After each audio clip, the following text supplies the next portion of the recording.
Good evening, ladies and gentlemen, and welcome to another edition of Education Matters with Jim O'Connell.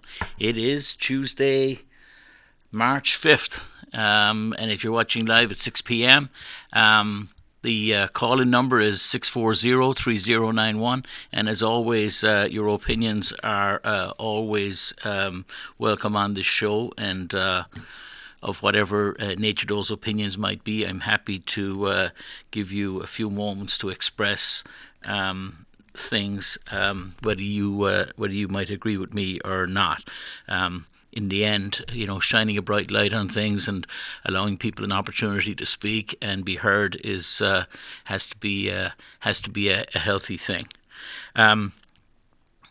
I'd like to. There are a few things happening right now. The first is, we're in the month of March, and it won't have escaped you that I happen to be Irish, and so a lot of people think of St. Patrick's Day as March 17th, which of course it is, and a wonderful day it is for all of us who are Irish, and for the many of you who like to be Irish for that one day a year at least. But I think of March as sort of like the high holy month. We ramp up towards St. Patrick's Day, and here in Manchester, because we have the St. Patrick's Day parade later than everybody else.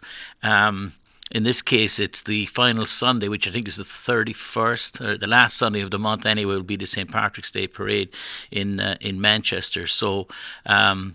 There's a reason why we do this is because because why it is done is because on the Sunday immediately following or closest to St. Patrick's Day, a lot of groups and bands and other potential people who would potentially march are in big parades in places like obviously Boston, but in Worcester, and there's a huge parade in Chicopee every year, etc. And so Manchester, since it restarted the Manchester Parade, something in the last 25 years or 24 years, something like that. I'm not sure exactly how long, but something like that. It's been going on now. Decided to move it to a week later. So that last Sunday, I think, is the 31st. If you're around, it's always a good time, and hopefully the weather will have picked up by then and gotten a little warmer for standing around on Elm Street. But it's always a good time, and it's great for kids and for families, and for those of us 21 and older who can go to a local watering hole and imbibe a drink or two. That's a good thing too. So this is the month that's in it. On another. And also, I'm a proud member of an organisation called the Ancient Order of Hibernians, which is a fraternal organisation of Irish people, or people with Irish connections and of Irish descent, but also people who are just interested in things Irish. And we have a monthly meeting held at the Sweeney Post on over on Maple Street, and that's on the first Wednesday of every month at 7 p.m. And you'd all be very welcome. Now, this is a fraternal organisation. There is actually a ladies' Ancient Order of Hibernians as well, but I don't know the details of when their meetings are, but I could certainly find out for anybody who's interested. But anyway, the first Wednesday of every month at the Sweeney Post. It's great to meet a bunch of like-minded people there, and people come from well outside Manchester. There are people from all the surrounding towns and even further afield. So, and it was through that organisation, the Ancient Order of Hibernians, that the St. Patrick's Day Parade began in Manchester. Back 20 some years ago. So, looking forward to some good times. And that brings me to an issue that I touched off of last week, but it has to do with the bands in the high schools, and of course the middle schools too. But in particular, in the high schools in Manchester, we've had. We have a band at West and Memorial and at Central High School, and they've been around for many years. And a proposal came before the I guess, the Finance Committee, perhaps. I'm not sure. One of the committee, I think it was the Finance Committee. There was a proposal came before the Finance Committee of the school board last week, and it was to a request from parents supporting the music departments in high schools, asking that money be put in the budget to purchase band uniforms for the schools in Manchester, and when that was first introduced, and I asked some questions about it, and I was told that the last time that the city of Manchester, or that the schools, it's important how this is worded, that the last time that the schools in Manchester got new band uniforms was, wait for it, 1995. So, 24 years ago. And but on further inquiry, it turns out that the uniforms that were bought in 1995 were actually donated by an anonymous donor. And so on further inquiry, it turns out that the last time that the city of Manchester bought uniforms for the marching bands in Manchester was 1971. And I was flabbergasted when I heard that last week. I mentioned it here, but when I've mulled it over during the week, it just blows my mind. And I think about the people who've been on school boards back over that effectively 50 some years, right? So 29 and 19, so 48 years. So the best part of 50 years. Over the last 50 years, you think of all the mayors. I particularly think about the people who've been on the boards, who served the longest, who are currently on our boards, and I have great respect for Alderman Bill Shea as the longest serving member of the Board of Mayor and Aldermen, and as such, anybody who gives that much time, basically as a volunteer to his community, deserves our gratitude and great credit.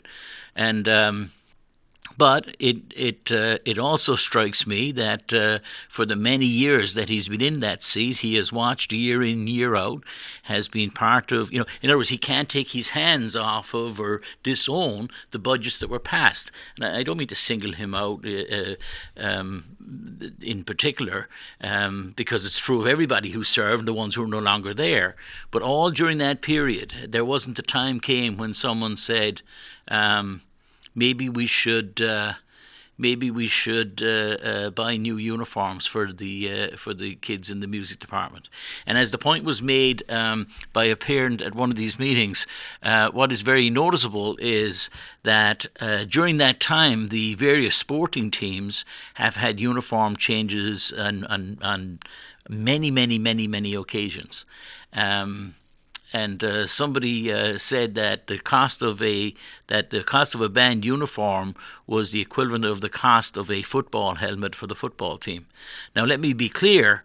I'm in favour of the football team having helmets and a uniform, and all the other teams having a uniform, but also that the kids in the music department and in the bands have their uniforms. My point is mostly to say that all of us as members of the Manchester community ought to be embarrassed, and I use that word occasionally, maybe even often sometimes, but it's like we become immune to it. In the city of Manchester, the things that shock us, it's hard to know what would shock us anymore. Or maybe I've just become used to hearing numbers like it's been 50 years since we last bought a uniform. I've talked for years about we sweat the asset for our schools. Concord goes and builds 3 schools. A couple of years ago, built 3 new schools in a period of a couple of years. I've talked about the other new schools built around the state, and the new high schools that have been built. I drive by, in recent weeks I've been driving by a brand new school under construction in Windham. and it's coming on. It's taking shape now, and it looks beautiful. And then I look at Manchester, and besides the fact that we have no plans and no ambition to build any new structure. There is currently a $40 million backlog in maintenance requirements on our school buildings. Imagine that. And let me tell you, I know that when it comes to putting things just putting stuff in the hopper, even getting it on the list, that 40 million is not the wish list. Like, you have to fight to be included. I've heard when people are deliberating what should go on the improvement list and what should not, people saying, well, we can't afford that, or that shouldn't be put in at this point. We'll wait for another year. So let's be very clear.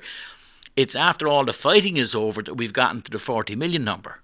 After people who do the I don't want to spend a dime, I don't care, I'm not spending any more money, when all those people have had their hands in the pot and have decided what goes into the hopper, we still come out with the $40 million. And we have no plan to undo to actually do something about that. So it just shocks me that in the city of Manchester, I just think that the average citizen who walks in and out of their home and puts out their bins in the morning and lives their lives in Manchester and goes to church and goes out and does their shopping and meets their neighbours at the local supermarket and goes on about their lives. I think that even the parents of the 14,000 kids in the Manchester school system are really not aware of the fact that our Board of Mayor and Aldermen and our school board, between them, individually decent people, but as a group, between them, oversee this dysfunctional, not working situation year in, year out, and no one is brave enough to step up to the plate and say, we continue to fund our schools less well than everybody else, and we should stop it. We actually have the opposite. We've got people throwing out disinformation and half-baked statistics and various other pieces of questionable reality about how money is not the problem, resources are not the problem, et cetera, and it's none of it is based on fact. I was watching a curriculum and instruction subcommittee meeting from last week, and there was quite a lot went on at that meeting, but one of the things was somebody pointed out that at Northwest Elementary School on the west side of the city, one of the schools that's actually has got a very high population, had very high class numbers, and there's been work going on in trying to bring those class sizes down. But we still have the highest class sizes in the state, just to be clear. But because of intervention there and a program funded by, I think it's by Granite State United Way, but because of a program that's funded there, reading scores in fourth grade, it was pointed out, had improved tremendously and were higher than any of the other schools. And Committeeman Dave Scannell asked a question. He said, the nearest school in the city to have reading scores that high was around 30%. And, it was great to see what had happened, the improvement at Northwest, but why had that happened there? And the answer was immediate and easy. Northwest has got this program that's donated by an outside group, and it has additional funding that allows it, because of the school it allows it to have additional help. So there are coaches, reading coaches there who are able to help kids, and of course there's a result. Now, the people who would say that, we don't need, the fact that we have got the largest number of pupils per teacher is not important, doesn't matter, don't look here, keep walking, that's not the issue. The fact that we spend less on education per student than everybody else, that's not the issue. Walk on, don't look at this, nothing to see here. The facts are very simple. When you make the kind of cuts that have been made to Manchester public schools, and you pull adults away from in front of kids, then you shouldn't be wondering about why academic outcomes have not improved. The fact that they've remained constant should be amazing to us. What it tells us is that the people within the system, the kids, the assistants, the subs, the paraprofessionals, the teachers, the administrators, the principals, all of them are working harder than they ever did before, with a more needy population. So. It just seems incredible to me to have to continue to listen on a weekly basis to people who are like King Canute with holding back the tide. They refuse to grant that that we have an issue in Manchester being the cheapest funded schools in the state, and that we ought to do something about it. So, just on a couple of other things. What was decided, by the way, was to put to the full board and to have included in the budget this year $100,000 for uniforms for one high school. That was $70,000 for the uniforms, and then and $30,000 for maintenance and dry cleaning and repair and looking after the uniforms for all the schools. And then the next year there will be $100,000 allocated again to buy uniforms for a second high school, with $30,000 being distributed to make sure that the uniforms in the other schools were maintained, etc. And then in the third year that would happen again, so that at the end of 3 years all three high schools would have new uniforms, and that there would be money in the budget to make sure that they are kept in good repair and all the rest of it. So now what's interesting about it is that Dr. Vargas was asked if he approved of this expenditure, and he was very clear that he thought it was shameful. I use the word shameful because I've forgotten which word he used, but effectively it's the same thing. He thought it was terrible that we had this embarrassment, that we weren't able to, or hadn't decided not to, buy uniforms, and we asked our bands to go marching down the street. And on the few occasions when they go visit elsewhere, they're marching around in uniforms from a quarter century ago, and the last time we paid for one for them was a half a century ago. Just frightening numbers.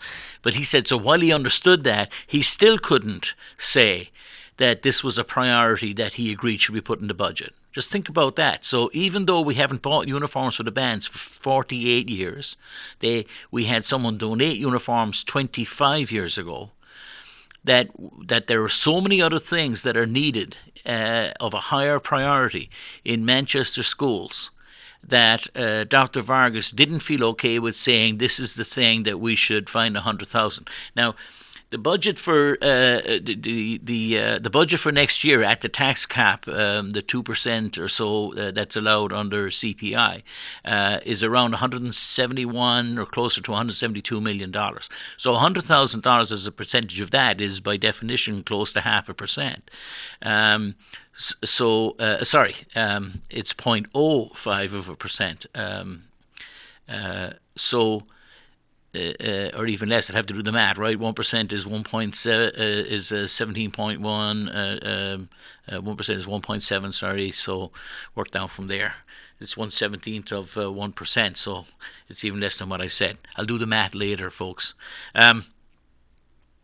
So still, there are priorities of the things that we need in our classrooms. At the last school board meeting, things got a little heated in a conversation between Mayor Craig and some others and Dr. Vargas, and he was pushing back and saying, like asking me for reports and asking me for this. They're like you're not doing what I asked you to do. So why you need, like, you know, his point was to them was, you know where the problems are, you know what we need, you know what I've asked for, and you know what you've refused to give. So let's not have a conversation here in public about how, why don't we go look into this and have a report. It's a shame on all our houses. None of this should be happening. And I'm very sorry for one to see him go, because I don't really understand. I'd love to know from him why he is leaving, but he's going to be finishing up. As I understand it, his last day will be the last day of April. And so there is a search process in beginning to find a new superintendent. But we're losing a good man in Dr. Bolgan Vargas, and I'm hoping to have him on here before he departs. And how much he'd be willing to share, I'm not sure. But it is a shame to see that.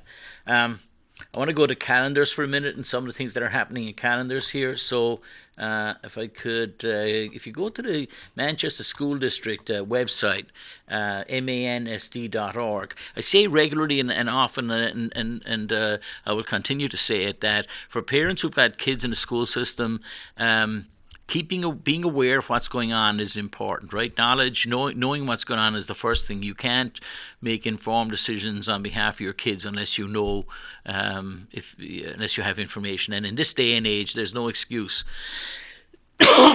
other than apathy or laziness or whatever, that one isn't aware of what's going on. It always it surprises me the number of opportunities that are granted by people like Dr. Vargas and others to access them in the neighbourhood. Is there's no excuse if you did have questions not to, don't be on Facebook giving out about stuff and shouting about stuff if you haven't actually asked anybody the question. So you ask and find out, and if you don't like the answers and you're getting unsatisfactory answers, then fine. But I have to tell you, and I don't want to sound like a know-it-all, but I look on Facebook and other social media and commentaries on things from time to time, and the amount of misinformation, and by that I mean I don't think there's anybody. I do know there are people doing this. Most people are just misunderstand the nature of what has happened and haven't asked the question. So please get out there if you're interested. To that end, some of the last meetings with Dr. Vargas that are going to be had before his departure the next one is on March 13th. So that's a week from tomorrow, Wednesday morning at 7:30 at Bakersville. You can meet with him if you have a moment before work, and the following day on March 14th at 4:30 in the afternoon at Hillside Middle School. So Bakersville at 7:30 in the morning on the 13th, and 4:30 at Hillside on the 14th, and he'll be down to his last 2 weeks of work at that point. But it's good that he has continue to make himself available, and so it's good that those meetings are not packed in one sense, because there's no, if people don't have concerns, then the day that something terrible happens, and please God that will never occur, but the day that something serious happens, then meetings like that will be packed to the doors. So in one sense, I guess we should be grateful that only small numbers of people show up for those meetings. The other thing I'd like to, and I commend Dr. Vargas for doing that, the other thing is that Mayor Craig continues to have her outreach meetings, and there was one last night, March 5th, at the welfare department.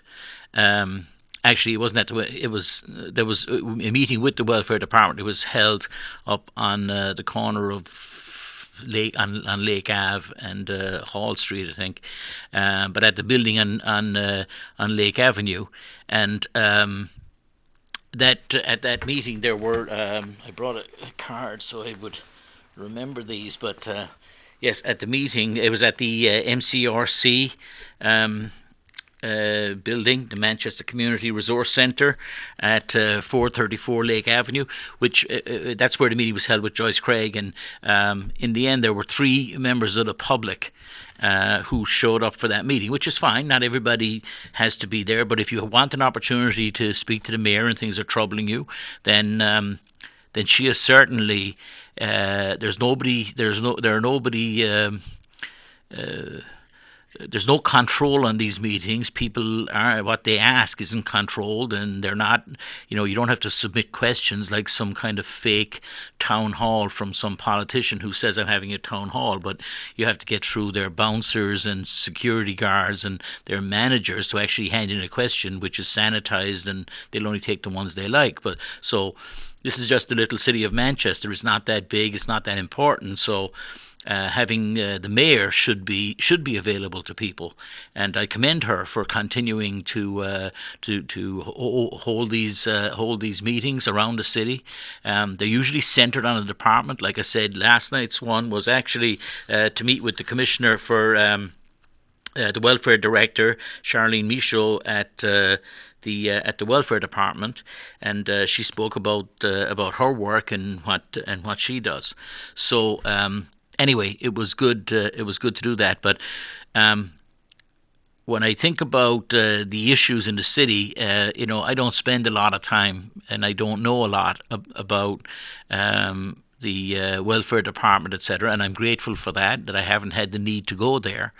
But I have to tell you, I was shocked to hear that this agency, this which is mandated, and every municipality has to have a welfare office. That at the welfare office, that the budget is $230,000 a year.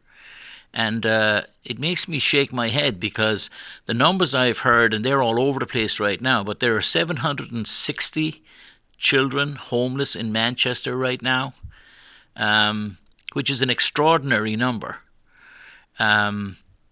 And so that goes, not that they're all going to be right at the welfare department, but you'd imagine that given the size of the numbers and the size of the problems in the city of Manchester, that it's amazing that's, and they're the ones responsible for filling gaps. If one falls between the stools, if you've got a major emergency, this is the stop gap place you can go to, where often they don't just fund things themselves, they leverage outside agencies. So they'll often know that what the Way Home is doing, or what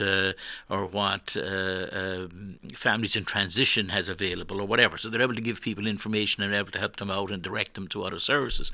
But sometimes they have to become that agency that has to find a place to put people up for a night or two while they're waiting for something, or somebody who's had their heat cut off, and a check is needed to have it turned back on to get people to their next paycheck or something, and that's the agency that does this. So I would have thought it was an agency with some millions of dollars in it until last night. So I commend them for the work that they do, and there has been a significant increase in even just getting to that $230,000. So anyway, kudos to the mayor for getting out there and doing her things, and to Dr. Vargas for being out with the community.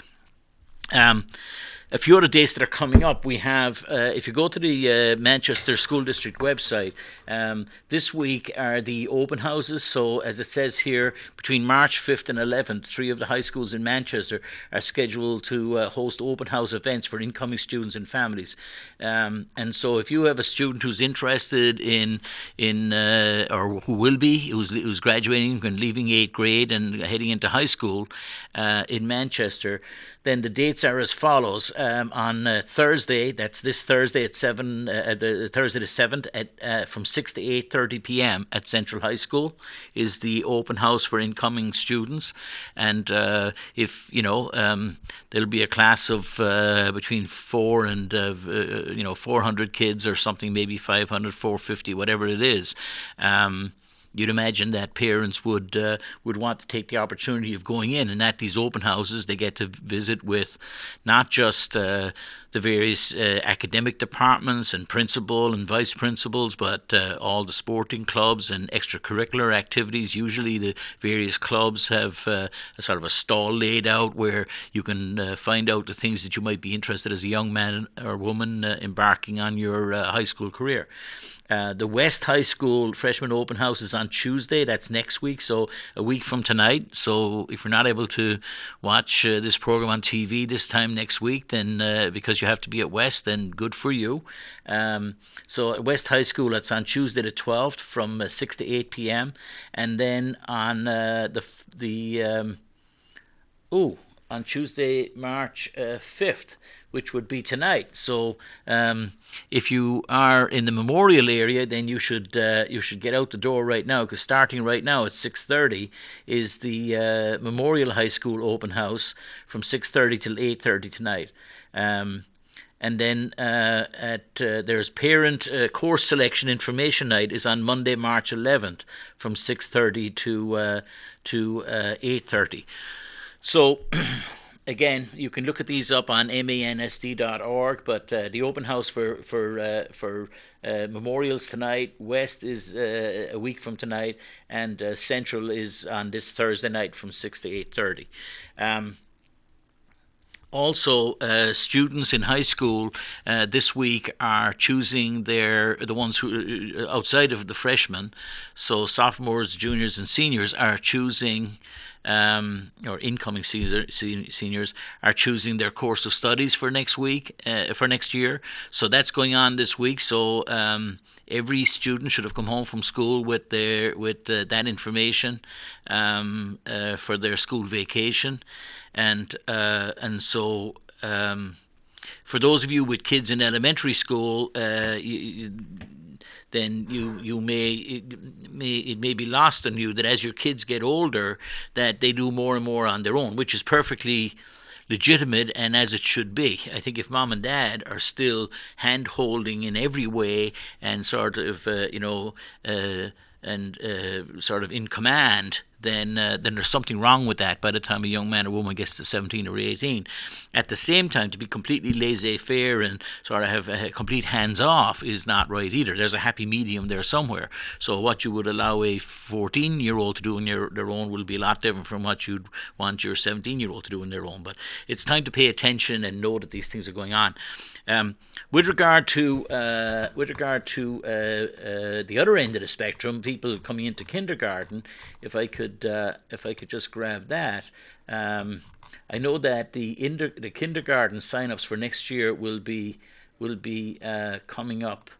I thought I had it here, and I might have lost it in the middle of all my screens. Kindergarten registration will be held from April 3rd to May 1st. And if you go on the website, again, at Manchester School District, so MANSD, .org, you can go in and one of the things you can do there is you can download the required forms. So this is for somebody who's entering the school system in Manchester for the first time. So starting on April 3rd, you'll be able to download the forms. You can download the forms now, but you'll be able to bring them to the school starting on April 3rd, whether your kid's going into first grade or into kindergarten or wherever they're going in. There's also for any families who are living in temporary housing accommodation, or people who've got severe economic hardships, etc., they can fill out a thing called the McKinney-Vento residency form. Because residency obviously is one of the requirements to enter the Manchester school system. So we take that for granted, those of us who are stable in our housing. But for that's true of many people. There's a large portion of the population that moves often. They're not homeless. They simply live in rented accommodation, where after a year or two in one particular apartment they end up moving to another one. At some of our elementary schools in Manchester, it may surprise you to know that only 5% of the students who enter into first grade are still there when it comes to the end of fifth grade, because that's the amount of it would require it would require in highly transigent populations where people rent an apartment and have different economic circumstances in any given 24-month period, that people would sort of rent a house somewhere in Manchester, rent an apartment someplace, or rent a third floor of a triple decker and be there for 5 years. And it just doesn't happen that way for many people. But then at the other end of the spectrum, when we talk about this McKinney-Vento residency form and for people with economic hardship, I've said there are some, and there is a large number. I mentioned it earlier on, 760 kids who are homeless or insecure in their housing. These are people who are living on an aunt's couch or a sister-in-law's or whatever it might be. So anyway, so starting on April 3rd and going on from there, you're able to do this. And if you go in here, you're able to download the list of the various schools and when they're going on. So let me see. So, sorry, I said April 3rd. It's April 9th. I apologize. So, there's a session. So each of the schools is on here. So, for instance, Bakersville is on April 9th from 8:30 to 12, and again from 12:30 to 2:30. I won't go through them all, but Northwest, Weston, Wilson, they're all right here. So you can go on the website. If you don't know your local school, you can go on your local school, and there are teachers and others available there to assist you in any way you want. So if you're about to start and you have young kids in our school system, then it's time to get out there and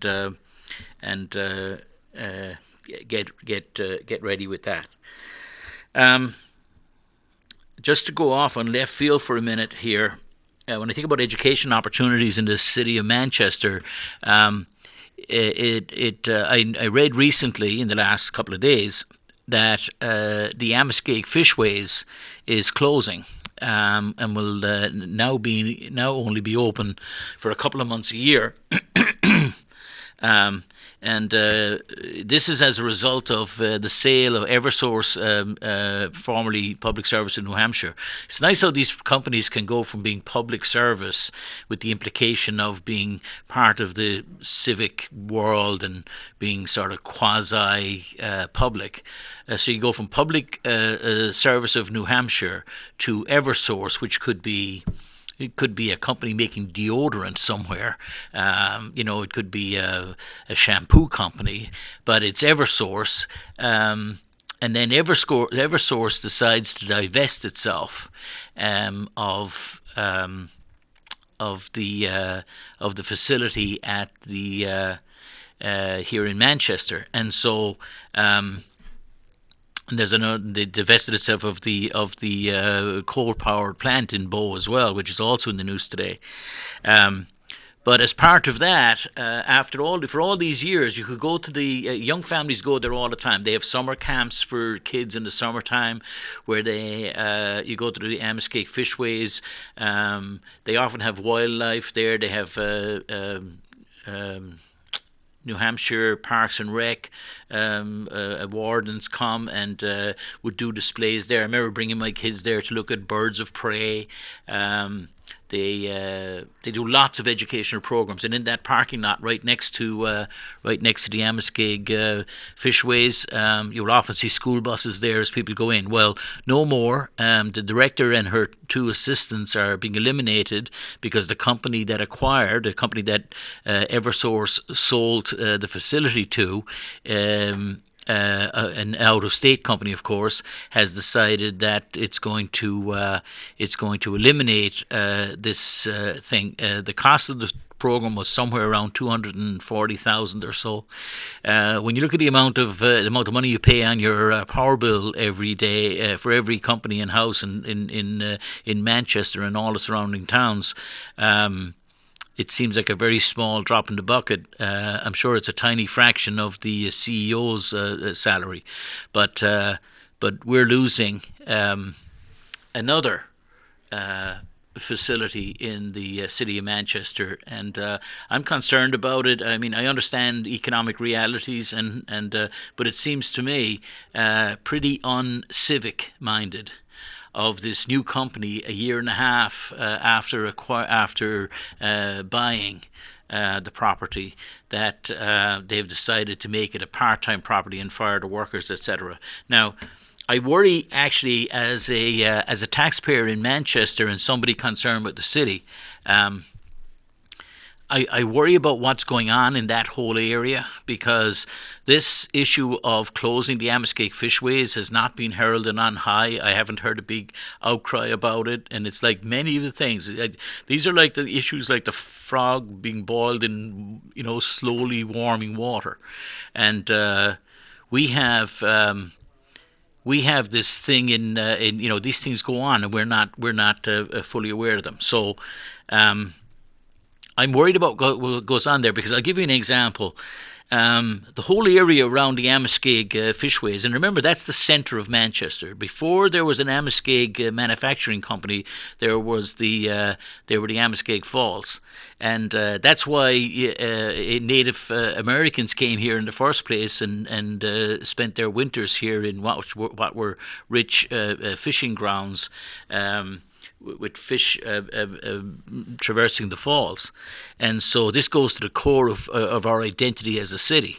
And the river and the falls are the reason why the Amaskake Manufacturing Company came here. It's the reason why the mills are here today, and it's the reason why the city exists where it does and in the way that it does. So. When I see, I've seen changes. I'm not usually a man of cynicism and suspicion, but I noticed 2 years ago that just before PSNH, then Eversource, decided that it was selling part of its business, and some of that it was required to do. I noticed something happened where PSNH decided to decouple parcels of land right in the falls. So where the islands, there are 2 islands in the falls, and then there's some surrounding area. So they had them. They went to the city and they had them. They had the lot lines separated. Lots that had been combined were re-separated out into 2 or 3 or 4 parcels. Now, if you were Manchester Airport and you had acquired 4 plots of land back, to make the airfield back in the day, and it was your intention to keep it as Manchester Airport for the next 500 years, why would you ever go to the city and say, we'd like to redefine again which island is part of which, and we don't want this island attached to this piece of the land on the bank of the river, and we'd like this part of the falls not connected to that part of the land in the river. And my non-cynic mind usually thinks the only reason you would do this, I think, is if you had some intention of hiving off and selling some part of what is. In the end, we've taken it for granted. The city doesn't run Amaskake Falls. The city doesn't manage those islands in the middle of the falls where those rapids are and everything. All that land around there is controlled by PSNH. Some of it not very well looked after, I have to tell you. When you look at some of the facility there, go in and walk around there sometime if you can get in. And it's not all in the best repair. But I worry, and so when I saw the Amaskake Fishways being sold, and I had a look at it on Google Maps, and I'm saying there's a nice parking lot overlooking the river and a facility there, and what greedy little developer might want to, or non-greedy little developer might want to get their hands on that. So I would suggest that the people of Manchester pay close attention to the various movement going. All of these things, when it happens one little step at a time, and then you're told that, the Amaskake Fishways closed 3 years ago. I'm talking about from the future, and you'll be told, it hasn't been fully utilised, and it became a liability. So they did a wonderful deal with this person from New York who's now going to build a 20-story high-rise on the corner of the falls, and it's all going to make sense. Just like to go back to my topic that I've now visited 2 weeks in a row with regard to the Trinity deal, handing over private or handing over public land in the city of Manchester and giving it to a private company, albeit a tradition, an institution with a great tradition in Manchester, and an education facility, but handing over control to the Catholic Church of a piece of prime property in the middle of Derryfield Park, 420 feet from the front of Hillside Middle School. This is what our aldermen are capable of doing. And I just want to say, I don't want to spend any time on this tonight, because I think I do recognise that 12 of the 14 aldermen voted for that to happen, and I'm not so big-headed as to think that I'm right and everybody else is wrong. So it's let's be fair. 12 out of 14 aldermen thought that this was a good deal for the city, and so I'm willing to say that perhaps my suspicions are unfounded, and that this will end up being a good thing for the city, and that's how I hope it will be. But the issue with Amaskeg, when I think about the things that people can do, and I talk often, as I did last week when kids were going on vacation, about using the Courier Gallery and the opportunities that were being offered there, and the other institutions around the city, and the Millyard Museum, and the Amaskeg Mills, and or the Amaskeg Fishways. These are two or three of the primary things, that places where there are programs that are often very, very cheap, and often free for families in the city. There was a cooperation at the Fishways with the Audubon Society, with the state parks people, and this new private company, electrical company that we all pay every week, has decided to pull the plug on it. So I just urge caution, because I think it's just another backward step, and there's no reason for it. The economy, people would have us believe the economy is booming, and if it's not booming, it's doing pretty well. Manchester is a growing city, and there's lots of exciting things happening here. But in order for Manchester to be a place that people want to live in, the reason why I do this program and why I talk to you on a weekly basis is because fundamentally I believe that education is the key to Manchester's economic future and its social future. But just as importantly, or I won't say that, almost as importantly, are the social aspects of living in Manchester. Part of our inheritance in the city of Manchester is that we have public parks. We have McIntyre, and we have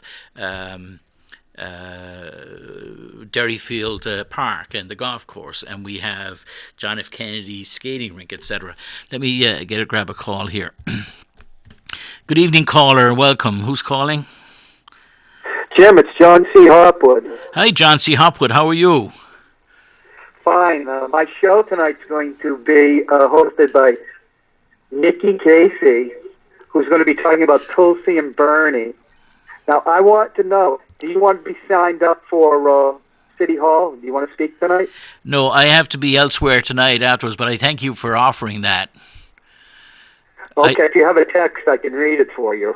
Yeah. I think they've heard enough from me recently, John. Sometimes, it's falling on deaf ears sometimes. So, but I appreciate you calling, and thanks, John. I'll see you perhaps next week. All right, thank you. Bye-bye. John Hopwood, who has a program on Manchester Public Television, who happens to have when we do even though it's aired at different times, and so the programs are not together when they're taped or when they're live like we are now. He normally is live right after this. So, but in any case, that's back to what the things we have in our city. The social aspect of our city, the preservation of public spaces and parks, and the maintenance of access to the river, for instance. I mean, pretty generally. I mean, it's disastrous on the west side of the city that I-293 eliminates access to one bank of the river the whole way up and down. When you think about that not from a 1950s standpoint when it was planned, but from a 2019 standpoint, just imagine taking the core asset of a community, which in our case is the river, the Merrimack River. Of course, it was a stinking mess for a long time because it was being polluted. But to turn around and to put concrete and asphalt all down one side with no access to one bank of the river, and just we've all grown up with it and we're used to it. Well, I've only been here 26 years, so I guess I'm a blow-in still. But those of you who are native from Manchester and lived here your whole lives, we take it for granted that there's a highway down the west bank of the river, and but it's an appalling thing to do. It doesn't make it. The highway could have been built 2 miles to the west, but of course that would have hit Bedford, and maybe then people wouldn't have been too happy that the beautiful lawns out there got dug up. But the idea of not having access to one bank of the river is just wrong, and now on the east side of the river, we have some access to the river on the east side, as much as can be done given that the mills are built down onto it, etc. But there's still public access through the various public walkways and parks, etc. And work is being done. And there's still always the possibility that a future Board of Mayor and Aldermen will actually value the asset that the city and the falls are and work to highlight them as tourist attractions in the Queen City of the state of New Hampshire, and I remain hopeful that might happen. But if the new electric company, whose name I don't have to hand and I'm too miffed to go look it up, but this new whatever it is, Connecticut or Rhode Island company that has bought the property from what was PSNH. A loss of the falls, and we get used to driving up 293 and seeing the water flooding down over the falls and down over those rocks every day, and it's very pretty.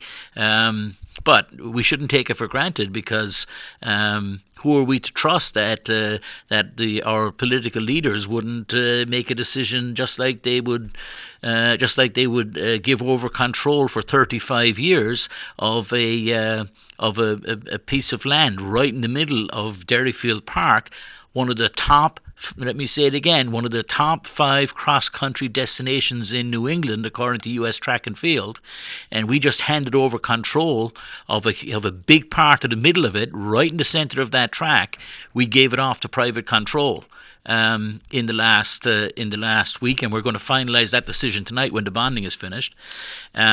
Now I really do sound like it's sour grapes. I'm trying to be magnanimous in my loss, but the issue with the Amoskeag Falls then bothers me, because how are we to know that such an atrocious decision wouldn't happen again?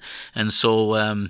At least I'm the one saying atrocious, and I want to be easier than that, because obviously there's something in that agreement that I wasn't seeing. So my main point, I guess, is people should be cautious. I have a lot of smaller things that I was going to touch off of tonight. The mayor's budget, by the way, we're in the middle of the budget season. Teachers continue to, and the other staff and the people who work in our schools continue to work without a contract. It continues to be unfair, and the fact that nobody's carrying burning torches up and down Elm Street on their behalf, or that they're not doing it themselves, is shouldn't, just because they're not doing that, and just because they're not sort of loud people who take to the streets. If they were more active, if the union, I have no idea what the teachers' union's doing, and good luck to them. But I have no idea. I don't see how you can have 1,000 employees in the city of Manchester and be sitting on your hands saying nothing, doing nothing, no advertising, no literature, no protests, no words, just silence. If I were a teacher in Manchester, I'd be going out of my mind, working with no contract, going on and on and on, and a union that's doing absolutely nothing about it that I can see. But anyway, if they're not interested in that, that's their thing. But the budget is coming up, and so if you're interested, Mayor Craig will be giving her budget at City Hall on March 27th at 6 p.m. That's Wednesday, March 27th at 6 p.m. The budget will be delivered. So that's 21 days. It's a Wednesday night, so 21 days starting tomorrow. So it's Wednesday, 3 weeks. And it's hard to know what might be contained in that budget or not. But as it stands right now, she would have to decide to put money into that budget for a potential pay deal for teachers. I don't know whether she'd be doing that or not. We got an incoming.